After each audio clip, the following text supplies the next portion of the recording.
दोस्तों, आज की हमारी कहानी महापुराण पर आधारित है और शिव पुराण से संबंधित है और हम आपको सुनाने जा रहे हैं महाशिवरात्रि कथा। दोस्तों, प्लीज चैनल को सब्सक्राइब करें और हमारा सपोर्ट करने की कोशिश अवश्य करें। दोस्तों, महाशिवरात्रि की यह कथा केवल सुनने मात्र से भी इंसान का बहुत कल्याण होता है, इसलिए आप इस कथा को पूरा अवश्य ही सुनें। तो आइए कथा को सुनना शुरू करते हैं। दोस्तों, प्राचीन समय में एक चित्रभान नाम का शिकारी हुआ करता था और यह शिकारी शिकार करके ही अपनी जीविका चलाता था और अपने परिवार का पालन पोषण किया करता था। गरीब होने की वजह से इस शिकारी के ऊपर साहूकार का बहुत अधिक कर्जा था और बहुत समय के बाद भी कर्जा न चुकाने की स्थिति में साहूकार ने इसे बंदी बना लिया था। उस दिन शिवरात्रि का दिन था। दोस्तों, बंदी गृह में चित्रभानु ने सारे दिन भूखे प्यासे रहते हुए भगवान शिव की आराधना की और उनका ही स्मरण करते करते उसका दिन गुजर गया। जब शाम हुई तो साहूकार ने उसे अपने पास बुलाया और उसे अगले दिन कर्ज चुकाने के लिए एक दिन का समय और दे दिया। फिर उसने चित्रभानु को छोड़ दिया। दोस्तों, क्योंकि चित्रभानु शिकारी बहुत ज्यादा भूखा था, इसलिए वह जंगल की ओर चल पड़ा और जंगल में जाकर अपने लिए कुछ खाने के लिए खोजने लगा। देखते ही देखते शाम हो गई और फिर रात भी हो गई। जंगल में अपनी सुरक्षा के लिए वह एक तालाब के पास खड़ी हुई बेल के पेड़ पर चढ़ गया और रात बीतने की प्रतीक्षा करने लगा। उस बेल के पेड़ के नीचे शिवलिंग था। इधर चित्रभानु तो अनजाने में ही बेल के पत्तों को तोड़ तोड़ कर शिवलिंग के ऊपर गिरा रहा था। सारे के सारे पत्ते शिवलिंग पर ही गिर रहे थे और इधर इस तरह से वह चित्रभानु शिकारी पूरे दिन भूखा ही रहा। पानी तक नसीब न होने की वजह से वह प्यासा भी रहा, जिससे कि उसके शरीर का तो व्रत जैसा ही हो गया और शिवलिंग के ऊपर बेलपत्र गिरने से उसकी शिव आराधना भी पूरी हो गई। दोस्तों, अब फिर से रात हो गई। अंधेरा होने के बाद एक गर्भवती हिरणी तालाब के किनारे पानी पीने के लिए आई।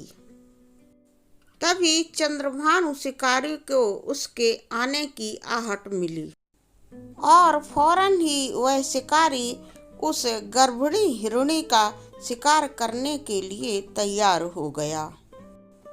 उस हिरणी ने भी चित्रभानु को देख लिया था और उसने चित्रभानु से कहा कि वह अभी गर्भवती है और जल्दी ही एक प्रसव को जन्म देने वाली है। उसने शिकारी को आगे और भी कुछ बोला कि अगर तुमने मुझ पर बाण चलाया तो तुम एक साथ 2 जीवों की हत्या करोगे, जो कि बिल्कुल भी ठीक नहीं है। हिरणी ने चित्रभानु शिकारी को वचन दिया कि वह प्रसव को जन्म देने के बाद उसके पास वापस आएगी। तब तब वह उसका शिकार कर ले। हिरणी की बात सुनकर शिकारी ने उसे जाने दिया। दोस्तों, इस समय शिकारी के द्वारा धनुष पर प्रत्यंचा चढ़ाने और उसे ढीली करते समय कुछ बेलपत्र और भी शिवलिंग पर आ गिरे और इस तरह से चित्रभानु की शिव पूजा पहले पहर की अनजाने में ही पूरी हो गई। कुछ समय बाद एक दूसरी हिरणी उधर से फिर से जा रही थी। तब चित्रभानु शिकारी फिर से खुश होकर उस हिरणी का शिकार करने के लिए दौड़ा।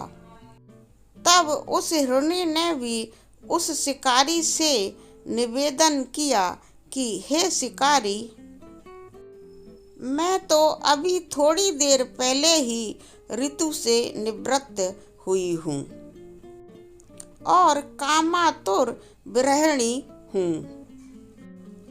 अपने साथी प्रिय की खोज में भटक रही हूँ और मैं अपने प्रिय यानी कि अपने पति से मिलकर बहुत जल्दी ही लौटकर तुम्हारे पास आ जाऊंगी। तब शिकारी चित्रभानु ने उस हिरणी को भी जाने दिया, लेकिन चित्रभानु शिकारी शिकार न कर पाने की वजह से बहुत परेशान था, क्योंकि वह बहुत भूखा था और अब रात्रि का तीसरा पहर भी बीता जा रहा था।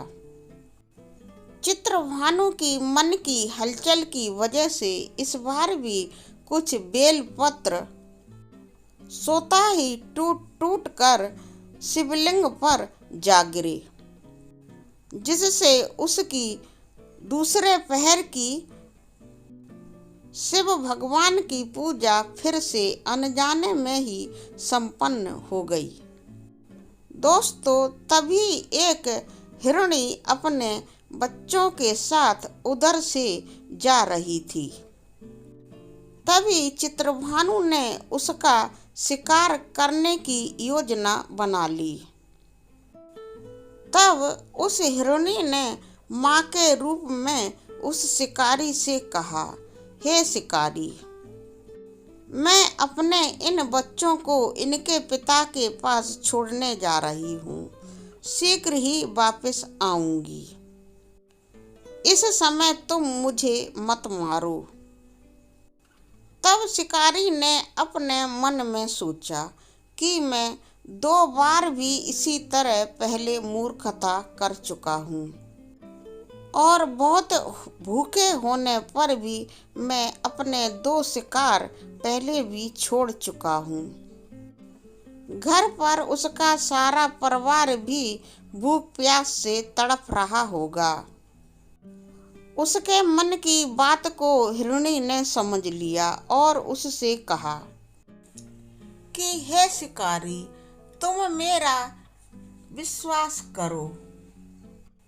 मैं अपने इन बच्चों को इनके पिता के पास छोड़कर बहुत जल्द ही तुम्हारे पास आने की तुमसे प्रतिज्ञा करती हूँ।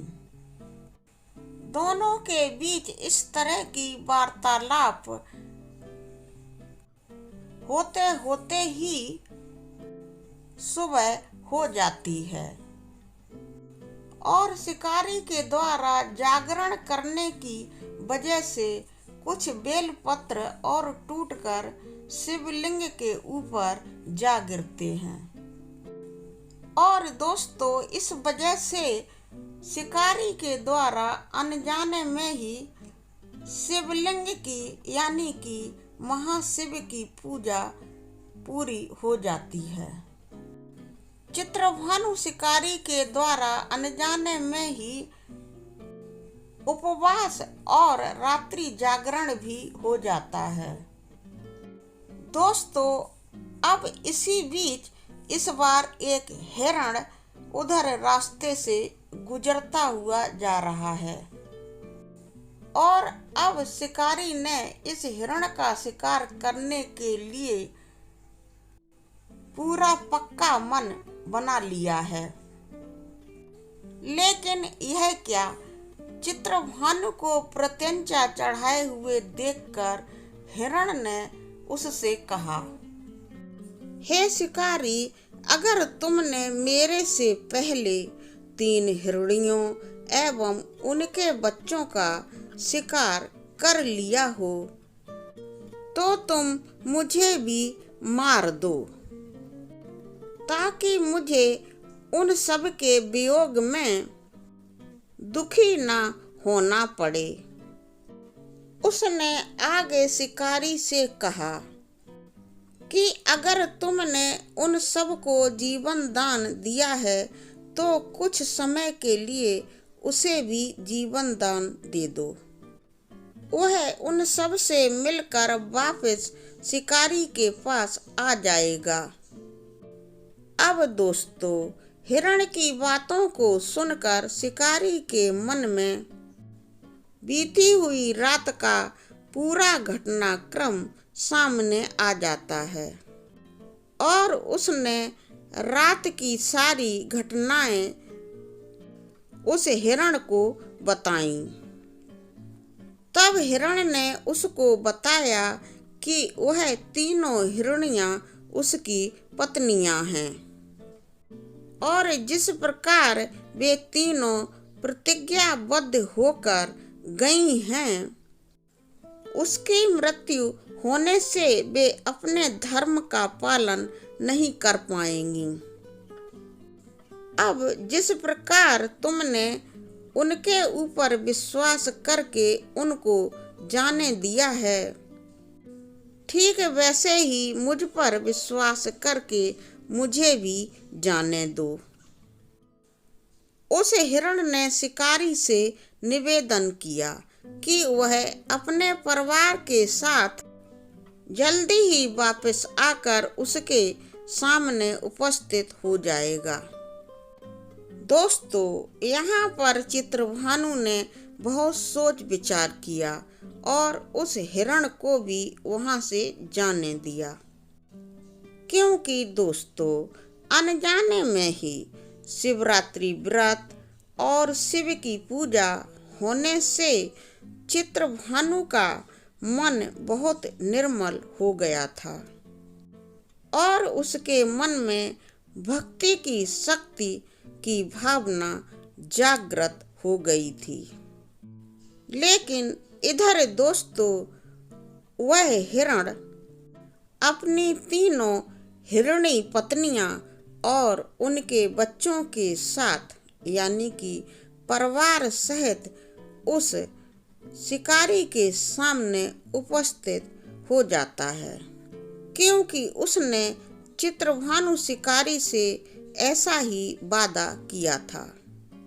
अब उन जीवों की सत्यता यानी कि हिरणों की सत्यता और उनकी पवित्र सात्विकता एवं उनकी आपसी प्रेम भावना एवं त्याग को देखकर चित्रभानु शिकारी को बहुत ज्यादा आत्मग्लानि होती है और उसे अपने अंदर एक महान शक्ति का एहसास होता है। वह अपने को बहुत प्रबल महसूस करता है। अब शिकारी चित्रभानु उस पूरे हिरण परिवार को माफ कर देता है और वहां से जाने देता है और इस तरह उन सबको जीवन दान प्रदान करता है। दोस्तों, इस तरह अनजाने में ही सही शिवरात्रि का व्रत करने से चित्रभानु को मोक्ष प्राप्त होता है और उसकी मृत्यु के बाद शिवगण उसको यानी कि उस शिकारी को शिवलोक में ले गए। तो दोस्तों, आपको हमारी यह कहानी कैसी लगी? कृपया कमेंट करके हमें अवश्य ही अवगत कराएं। वीडियो को लाइक करें, शेयर करें और इस चैनल को सब्सक्राइब करके हमें सपोर्ट करने की कोशिश करें। दोस्तों, पूरा वीडियो देखने के लिए आपको धन्यवाद।